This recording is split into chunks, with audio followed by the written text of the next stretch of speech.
Martineau. Le préféré du règne animal. Bonjour, les petits lapins. Concernant la démission de Justin Trudeau, j'étais fier de mon journal ce matin. Ben, pas mon journal à moi, je suis pas propriétaire, j'écris dedans. Mais le journal de Montréal, la page couverture, un gâchis jusqu'à la fin. J'étais fier. Parce que oui, pour moi, les mandats de Justin Trudeau, c'était un gâchis, tout particulièrement en ce qui concerne la lutte contre le crime. C'était un gouvernement qui était beaucoup trop soft on crime. On va en parler avec Pierre-Hugues Boisvenu, sénateur retraité, membre du conseil d'administration de l'Association des familles des personnes assassinées disparues, et André Gélina, sergent détective à la retraite. On va commencer, tiens, avec André. En quoi le passage de Trudeau à la direction du pays était catastrophique pour des gens comme toi, par exemple, des policiers, anciens policiers? Ben, c'est simple, Richard. Si on pouvait résumer, parce qu'évidemment, on va en parler plus en détail tantôt, là, on pourrait résumer ça en trois grandes lignes. Le traitement de la justice par Justin Trudeau a été marqué par des projets de loi essentiellement idéologiques, non pas basés sur une analyse rigoureuse de la situation. L'autre point, ça a été une déresponsabilisation des criminels et aussi un abandon des victimes par rapport au bien-être des criminels. C'est ce qui a vraiment primé, c'est ce qui ressort, en tout cas moi, c'est ce que je retiens comme ancien policier là, de l'ensemble de l'œuvre de Justin Trudeau en matière de justice. Pierre-Hugues Boisvenu. Écoutez, André, bonjour. Renaud, bonjour. Je vous souhaite d'abord une très bonne année 2025. Elle devrait être meilleure que 2024. Ça dit, André a tout à fait raison. Je pense au projet de loi C5, projet de loi C75, le projet de loi C83 qui a fait en sorte que les criminels incarcérés, lorsqu'ils commettent un crime à l'intérieur des murs, il faut que la sanction soit la moins sévère possible. Donc, tout s'est dénaturé depuis les 8 ans de Trudeau et surtout, toute l'emphase a été mise pour le mieux-être des criminels incarcérés et aussi faire en sorte que lorsqu'ils sont sentencés, plutôt que les sentencer à des sentences de prison, pensons aux agressions sexuelles, 40% des criminels sentencés au Québec au cours de la dernière année, qui ont eu des sentences de moins de 2 ans, ont écoulé cette sentence-là dans leur salon chez eux. Donc, tout le message envoyé par le gouvernement Trudeau, c'est de dire, si vous commettez un crime, on va bien vous traiter.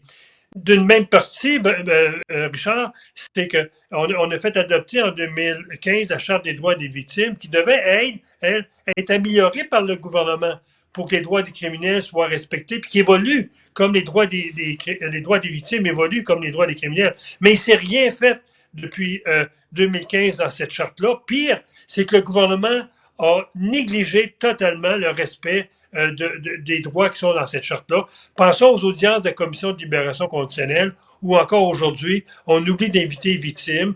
Lorsqu'on invite les victimes, parce que c'est le criminel qui détermine la date, vous ne pouvez pas être présent, ça se fait par vidéoconférence. Donc, tout ce qui s'est fait au Canada depuis 9 ans, 8 ans, a été fait autour des droits des criminels. Donc, il ne faut pas se surprendre que la criminalité a augmenté de 60% au cours des 5 dernières années.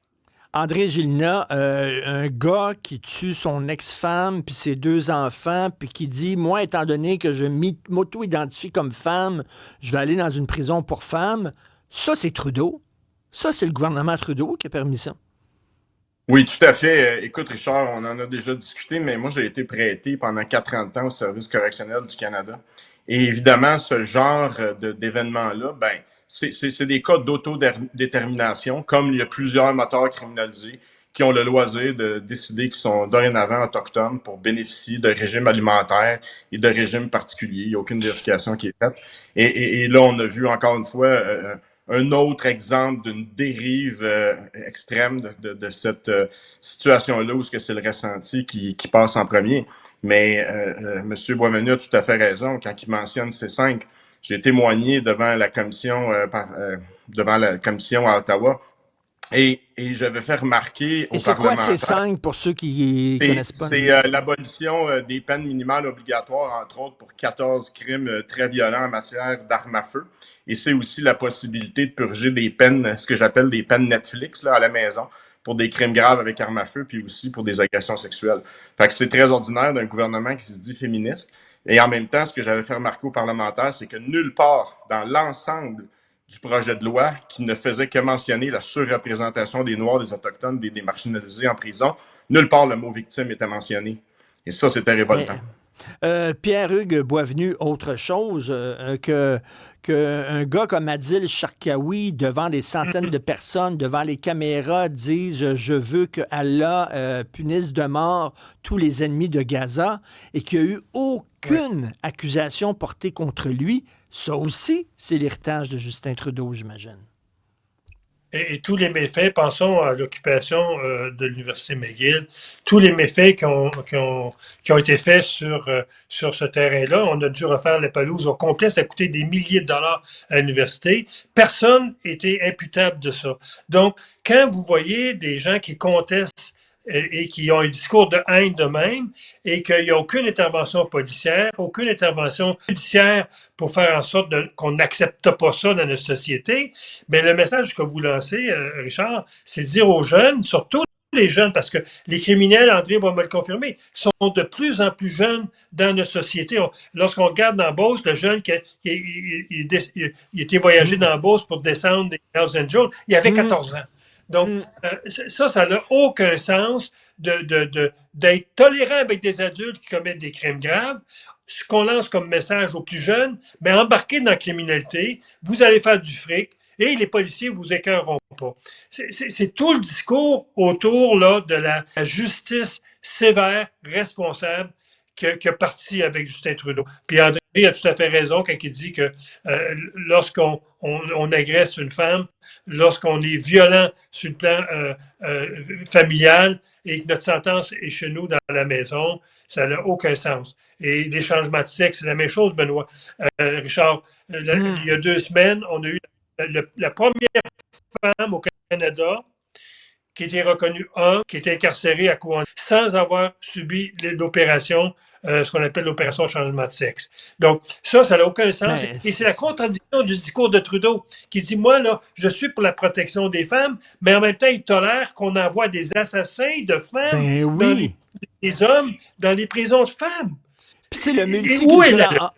André, aussi, le multiculturalisme zélé de Justin Trudeau, de tout le temps juger les gens à la couleur de leur peau. Là, c'est juste s'ils ne demandent pas, lorsque vient le temps de donner une sentence pour un crime grave, qu'il y a des sentences graves pour les Blancs, puis des sentences moins graves pour les gens qui sont racisés. Ça n'a pas de sens. Ça aussi, c'est Trudeau.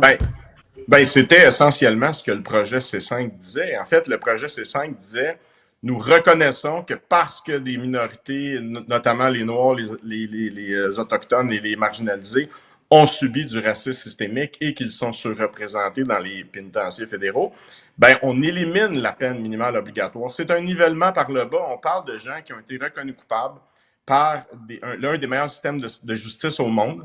Et en fait, au lieu de se dire, mais s'il y a des problématiques particulières dans certaines communautés, nous devrions intervenir en amont avec des mesures sociales, pas essayer de donner un coup de baguette magique pour faire disparaître le crime. Imaginez-vous, là, mettez-vous à la place des victimes qui se sont fait tirer dessus ou qui ont été agressées sexuellement et que cet individu-là a cette carte-là dans sa manche parce que ça lui a été donné par le gouvernement. Et tout récemment, il y avait un groupe qui s'était penché sur la création d'un système à 2 vitesses pour justement la communauté noire et ça avait été salué par le ministre de la justice fédérale libérale. C'est épouvantable. La représentation de la justice a un bandeau sur les yeux et c'est pas pour rien.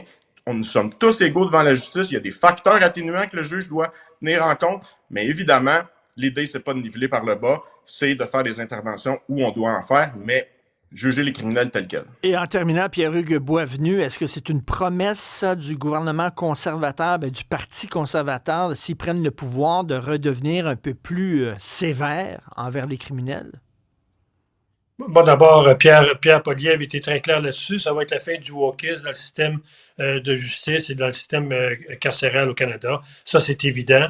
L'autre élément, c'est que Pierre va ramener tous les projets de loi que Trudeau a complètement annulés. Pensons aux jeunes contravenants qui commettent des homicides. On avait resserré la vis là-dessus.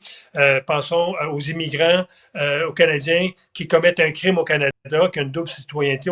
Vous perdez votre citoyenneté canadienne. Trudeau a aboli ça. Donc, Trudeau a aboli tout le travail qu'on a fait sur Harper, les groupes de victimes. Ça a tous été, ça a fondu comme neige au soleil.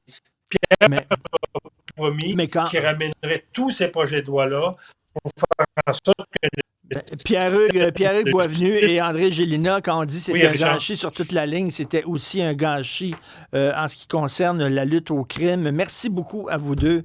Merci, on se reparlera au cours de l'année, bien sûr. Bonne journée. Plaisir, Richard. Bye bye. Salut.